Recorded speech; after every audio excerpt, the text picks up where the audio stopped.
Auburn basketball is back in the NCAA tournament for the fourth time in 5 tournaments under Bruce Pearl. Hey, I'm Justin Hokanson from AuburnLive.com. Hey, real quick, make sure and subscribe to AuburnLive.com. $30 gets you access until the end of August. So you'll get spring football, you'll get the NCAA tournament, you'll get baseball, you get summer recruiting coverage, and then you'll get the start of fall camp all for $30 that'll run you through the end of August. Auburn basketball is in Birmingham, Alabama, getting ready for the NCAA tournament that starts on Thursday. Auburn is the 9 seed and will face 8 seed Iowa at 5:50 p.m. Central on Thursday evening, with the chance to play what is likely to be 2 seed Houston. Unless they get upset, it'll likely be 2 seed Houston on Saturday sometimes. A couple storylines for Auburn in this game. One, how do they respond after an early exit from the NCAA tournament last season? 2 seed Auburn last year was upset in the second round by 10 seed Miami. It was a pretty bad loss. It was a double-digit loss where Auburn was really outplayed, outcoached the whole 9 yards. So, one, what have they learned from last year? You've got players that are coming back from that team like Wendell Green, K.D. Johnson, Jalen Williams, Chris Moore, Zep Jasper. So you have players that were on that team last year. What have they gained? What have they learned from last year to this year? You got to remember that team last year in the NCAA tournament, despite a great season, none of those guys really had postseason experience. The season before that was in a self-imposed ban. The season before that was COVID.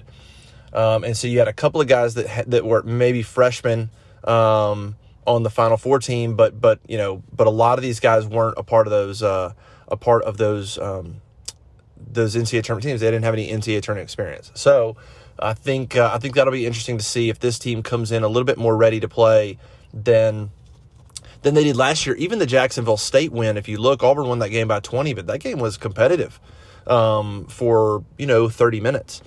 So I think that's storyline number one. Number two, can this team get off the mat one more time after another close loss? They lose by 3 points in Nashville to Arkansas. That's the 7th loss this season for Auburn by 5 points or less. 7 of the 12 losses have been 5 points or less. So, can they get off the mat one more time? I think they can. They have a pretty good energy. We talked to them on Wednesday on Media Day. Everybody seemed to be in good spirits. And I think they know so many close losses. I think in their head, they're saying, hey, we know we're close. We know we're good enough to play with anybody. So I don't think that will be an issue. I think the first 5 to 10 minutes would be important, obviously, for Auburn to get off to a good start. They need to figure out how to be in control of a game and not trying to come back in a game or be neck and neck. Can they take a 5, 6, 7 point lead into that, let's say, last 10 minutes? Can they be more in control of a game instead of feeling like it's anybody's game or trying to come back? That could really help them. I think another important storyline is just the game being in Birmingham. What does that mean? I think they're going to be comfortable because they just took a quick bus ride up. So that was a pretty simple trip. You'll have thousands of Auburn fans in attendance, but it won't be like Neville Arena. I hear a lot of people talking about like it's going to be a home game. It won't be that. Neville Arena is a unique place, and it's a loud place.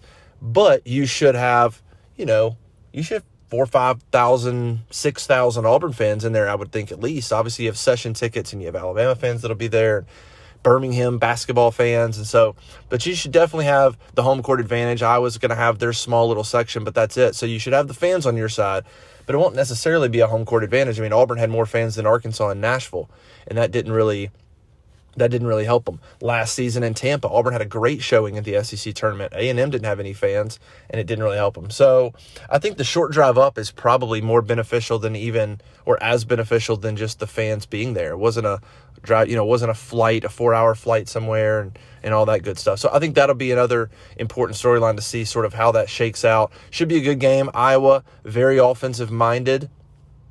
Top 5 national efficiency in terms of offense, really good shooting team. They can score. They've got length. Defensively, they struggle. They're in the 300s in effective field goal percentage when it comes to defense. They're in the 300s when it comes to 3-point and 2-point defense. And so I think that's good for Auburn. Look, for an Auburn team that struggles to score at times and struggles to shoot at times, being able to play a team that they should be able to get to 70 or more against is huge. If Auburn can score, it allows them to set up the semi-press. It allows them to set up better on defense, not get beat in transition. So That could be huge and something to watch. If Auburn can consistently score under Bruce Pearl, they're very, very tough if they get to 70. It's when Auburn's held below 70 in the 60s but when they get to 70 and above, they generally play good enough defense to win, especially this team. So we'll see how it goes. Should be a really good game between Auburn and Iowa, 5:50 Central on Thursday. Winner likely gets Houston. Houston will play the 15 seed, Northern Kentucky. So we'll have to we'll see how that goes. But Auburn and Iowa, first round of the NCAA tournament. The game's on TNT. Make sure you're watching that. Go check out AuburnLive.com for all the latest news. We've got basketball stories up already from Media Day. Go check that out, and we'll catch you at AuburnLive.com.